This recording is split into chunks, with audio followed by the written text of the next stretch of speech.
जय हिंद साथियों, आप देख रहे हैं बिंदु पे 24 में। आज मैं पुनः एक बड़े मुद्दे के साथ उपस्थित हूं। जैसा कि देखा जा रहा है, पूरे मध्य प्रदेश में पंचायत और नगरीय निकाय के चुनाव चल रहे हैं और इन चुनावों में अगर अधिकांशतः देखा जाए तो कई तरह की प्रतिलिपियां और कई तरह की वीडियो आपके समक्ष सामने प्रेषित हो रहे हैं। कई तो मजाकिया अंदाज में हैं और कई अनोखे अंदाज में हैं। लेकिन मैं बात कर रहा हूँ अगर पूरे मध्य प्रदेश की, तो पूरे मध्य प्रदेश में अगर कुछ चल रहा है तो सबसे ज़्यादा शोषण चल रहा है। और शोषण अगर मैं बात करूं तो कर्मचारियों का सबसे ज़्यादा चल रहा है।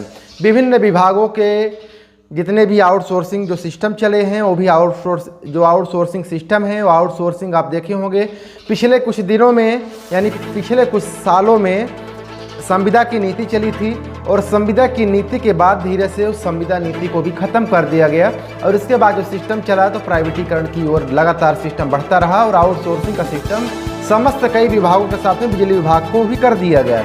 अब इसमें बड़ा सवाल ये आता है कि जब समान कार्य अगर लिया जा रहा है, यानी पूरे मध्य प्रदेश में एक सबसे बड़ा जो सवाल आता है, अगर 45,000 के आसपास जो आउटसोर्सिंग कर्मचारियों के बलबूते पूरा विभाग चल रहे हैं, ऐसे ही कई अन्यत्र कई विभाग हैं जिसमें भी आउटसोर्सिंग के बलबूते पूरा विभाग चलता है। लेकिन जब समान कार्य लिया जाता है और समान कार्य से भी ज़्यादा कार्य लिया जाता है तो उसके साथ में ही वेतन इतनी कम क्यों? और अगर इतनी वेतन कम तो उसके बाद कोई अच्छी नीति और अच्छा कोई प्रणाली क्यों नहीं बनाया जा रहा है? ये कहीं ना कहीं से सबसे बड़ा गंभीर मुद्दा और गंभीर सवाल लगातार जब पंचायत या फिर कोई बड़ा जो चुनाव आता है, या चाहे लोकसभा के हो चाहे विधानसभा के, तब ये सवाल लगातार जागने लगता है। ठीक इसी तरह से बिजली विभाग में एक बहुत बड़ा एक ट्रेंड चलाया जा रहा है, जिसमें से जो कि आप स्क्रीन पर भी देख सकते हैं, जो कि मैं आपको भी बता दे रहा हूं। उसमें सबसे जो मोस्ट बड़े अक्षरों में लिखा है सावधान। और ये सावधान सिर्फ प्रत्याशी होते हैं नगरीय निकाय चुनाव के साथ में जो प्रचार करने के लिए जाते हैं उनके लिए लिखा गया है। उनके लिए एक चेतावनी दी गई है घरों के बाहर में। और एक ट्रेंड व्हाट्सएप से लेकर के पूरे डिजिटल मीडिया में चलाया जा रहा है जो तेजी से वायरल हो रहा है। इसमें लिखा जा रहा है कि यह एक आउटसोर्स कर्मचारी का घर है। आपकी सरकार ने हम आउटसोर्स कर्मचारियों की विभाग में सिविलियन और समान कार्य समान वेतन की मांग को पूरा नहीं किया गया है, इसलिए कृपया वोट मांग कर हमें शर्मिंदा न करें। और पिछले कई सालों से आपकी सरकार और आपके सरकार के समर्थित नेताओं ने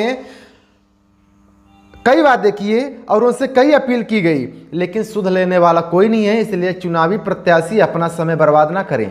यह मैसेज इतना तेजी से वायरल हो रहा है, यह क्लिप इतना तेजी से वायरल हो रहा है कि काफ़ी लोग इसको बड़ा उत्साहित के साथ में काफ़ी समर्थन दे रहे हैं। अगर इसमें बात की जाए तो इससे कई मायने निकलते हैं।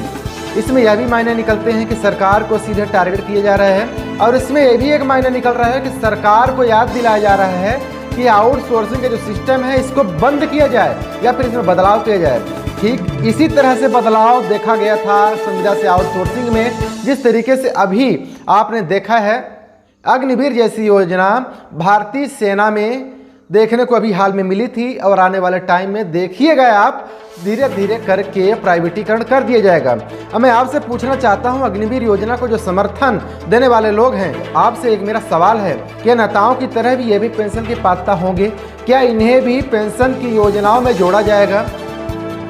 अगर नहीं जोड़ा जाएगा तो आपसे आखिरी भी सवाल है कि आखिर इन नेताओं के लिए इतनी मोटी रकम, इतनी मोटी सुविधाएं और इतना मोटा पेंशन आखिर क्यों?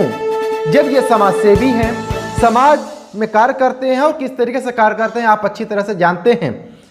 किस तरीके से शिक्षा को ग्रहित करके और किस स्तर पर जाते हैं आप अच्छी तरह से भली भांति परिचित हैं। तो आखिर जब इनको इतनी मूलभूत सुविधाओं से वंचित नहीं किया गया तो आखिर इतनी बड़ी अगर भारतीय सेना की बात की जाए तो आखिर इसको अग्निवीर जैसी योजना में क्यों शामिल किया गया? आखिर इसके क्या कारण हैं? ये अन्यत्र कई विभाग हैं जहां पर आउटसोर्सिंग जैसे कार्य लिए जाते हैं, लेकिन सरकार की जो मंशा है ये फुल जोर से प्राइवेटीकरण की ओर ले जाना अभी भी बाकी है। लेकिन इनका ये मंशा, ये कैलकुलेशन नहीं आ रहा है आखिर अगर हम अनुभवी कर्मचारियों से अगर कार्य लेंगे, अगर नियमित करके इनके से कार्य लेंगे तो कहीं न कहीं से पूरे जिम्मेदारी के साथ में और विभाग को कहीं न कहीं से प्रॉफिट की ओर ये दौड़ाएंगे। और बिजली विभाग जो सेंसिटिव जगह माना जाता है, यहाँ पर अनुभव की बहुत सख्त आवश्यकता होती है।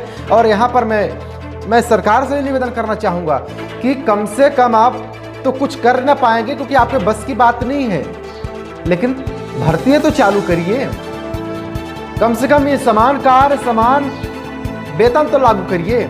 वरना अगर आपके बस में ये नहीं है तो कृपया करके आगामी चुनाव जो आने वाले हैं और जो वर्तमान के जो नगरीय निकाय चुनाव हैं, इस पर कृपया करके वोट मांगकर शर्मिंदा ना करें। यह बिजली विभाग के आउटसोर्स कर्मचारियों की तरफ से अपील है। इसी साथ देख रहे थे बिंद पे 24। मैं आर्यन जायसवाल। जय हिंद।